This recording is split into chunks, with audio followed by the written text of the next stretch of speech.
লঘিষ্ঠ মানে ছোট। আমরা এই ভগ্নাংশকে লঘিষ্ঠ আকারে প্রকাশ করব, অর্থাৎ ছোট আকারে প্রকাশ করব। এখানে আমরা গুণের নামতা পড়ব 6, 6 গুণের নামতা পড়ব 6কে 6 দ্বারা ভাগ করব, 6কে 6 এবং 12কে 6 দ্বারা ভাগ করব, 6 দুগুণে 12। তাহলে আমরা পেলাম হর 2 লব 1।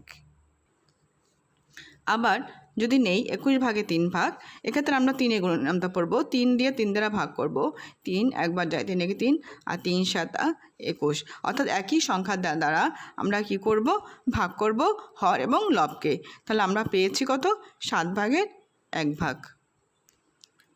আবার যদি সংখ্যা নেই 12 ভাগের 8 ভাগ, এক্ষেত্রে আমরা 8 গুণের নামতা পড়লে 12 মধ্যে যাচ্ছে না, এক্ষেত্রে আমরা 2 দ্বারা ছোট সংখ্যা মৌলিক সংখ্যা 2 দ্বারা ভাগ করতে পারি।